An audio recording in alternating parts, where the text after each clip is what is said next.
1946 के मार्च के महीने में बंगाल के अंदर वोट हुआ और इस वोट में ऑल इंडिया मुस्लिम लीग को 113 सीट मिला और कांग्रेस पार्टी को 86 सीट मिला और हिंदू महासभा को सिर्फ एक सीट मिला। डॉक्टर श्यामा प्रसाद मुखर्जी को सिर्फ एक सीट मिला।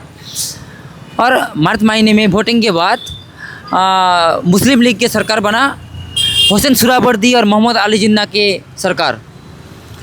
और 16 अगस्त कोलकाता के अंदर डायरेक्ट एक्शन डे का घोषणा किया गया। उस समय मुस्लिम लीग के लोगों ने कोलकाता के अंदर हज़ारों हिंदुओं को मार दिया।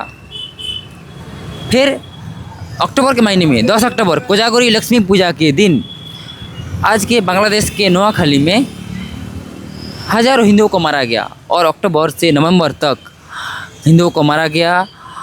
फिर इसके विरुद्ध उस समय हिंदू महासभा के लीडर थे डॉक्टर श्यामा प्रसाद मुखर्जी।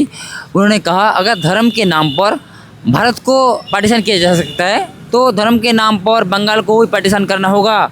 कोलकाता समेत जो वेस्टर्न बंगाल के जो हिंदू प्रधान जो एरिया थे उसको लेके वेस्ट बंगाल बनाने का प्रस्ताव दिया गया डॉक्टर श्यामा प्रसाद मुखर्जी की तरफ से। डॉक्टर श्यामा प्रसाद मुखर्जी ने जगह जगह आंदोलन किया, सम्मेलन किया वेस्ट बंगाल के लिए, हिंदुओं को बचाने के लिए, बंगाली हिंदुओं को बचाने के लिए। फिर उन्होंने कांग्रेस के जो बड़े लीडर हैं उस समय वल्लभ भाई पटेल, पंडित नेहरू, उन लोगों को भी मना लिया था वेस्ट बंगाल के लिए और लॉर्ड माउंटबेटन को भी मना लिया था। फिर 20 जून 1947 बंगाल लेजिस्लेटिव असेंबली के अंदर वोटिंग हुआ और लॉर्ड माउंटबेटन के प्लान के अनुसार 3 तरफ के वोटिंग किया गया।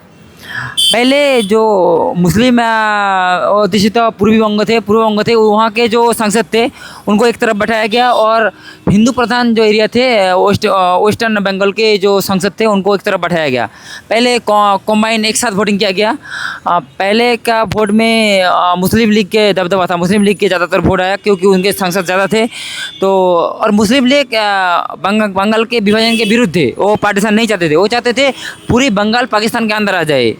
और हिंदू महासभा और कांग्रेस चाहते थे कि बंगाल के पार्टीशन हो और जो वेस्टर्न बंगाल है वो वेस्ट बंगाल के रूप में भारत के अंदर रहे ताकि बंगाली हिंदुओं को बचाया जा सके। फिर वेस्टर्न बंगाल के कोलकाता समेत जो हिंदू बहुल एरिया के सांसदों ने वोट दिया। यहाँ पार्टीशन के लिए वोटिंग हुआ कि यहाँ के जो कांग्रेस के ज़्यादातर हिंदू और हिंदू महासभा के एक सांसद और ज़्यादातर कांग्रेस के सांसद पार्टीशन के तरफ वोट दिया। और वहाँ जो पहले रूल्स बनाया गया था कि एक वोट में अगर पार्टीशन के तरफ एक भी वोट भी मिलेगा, मतलब एक बार वोट भी जीतेगा तो पार्टीशन होगा। फिर बंगाल के पार्टीशन हुआ, इसीलिए आज हम वेस्ट बंगाल में हैं, नहीं तो आज हम पूर्वी बंगाल में, पाकिस्तान में, पूर्वी पाकिस्तान बांग्लादेश में होते। आज हम लोग स्वतंत्र हैं, हम घूम रहे हैं, हम अपने पूजा कर रहे हैं। इससे क्योंकि डॉक्टर श्यामा प्रसाद मुखर्जी जिस समय हमारे लिए लड़ा था वेस्ट बंगाल के लिए, इसलिए हम आज भारत के हिस्सा है, नहीं तो हम आज बांग्लादेश के हिस्सा होते। और हम सब जानते हैं बांग्लादेश के हिंदुओं का क्या हाल है आज की डेट में।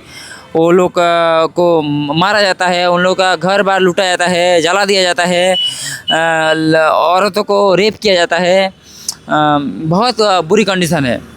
इसलिए आज हम वेस्ट बंगाल के जो हिंदू हैं हम डॉक्टर श्यामा प्रसाद मुखर्जी को अगर 7 बार नमन करें तब भी कम है।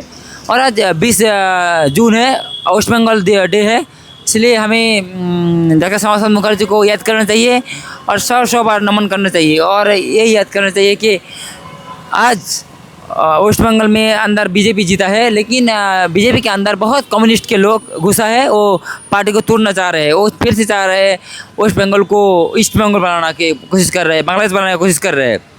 लेकिन हमें जो ये कम्युनिस्ट के जो लोग हैं इन्हें हटाना होगा और बीजेपी को बचाना होगा, वेस्ट बंगाल को बचाना होगा। धन्यवाद।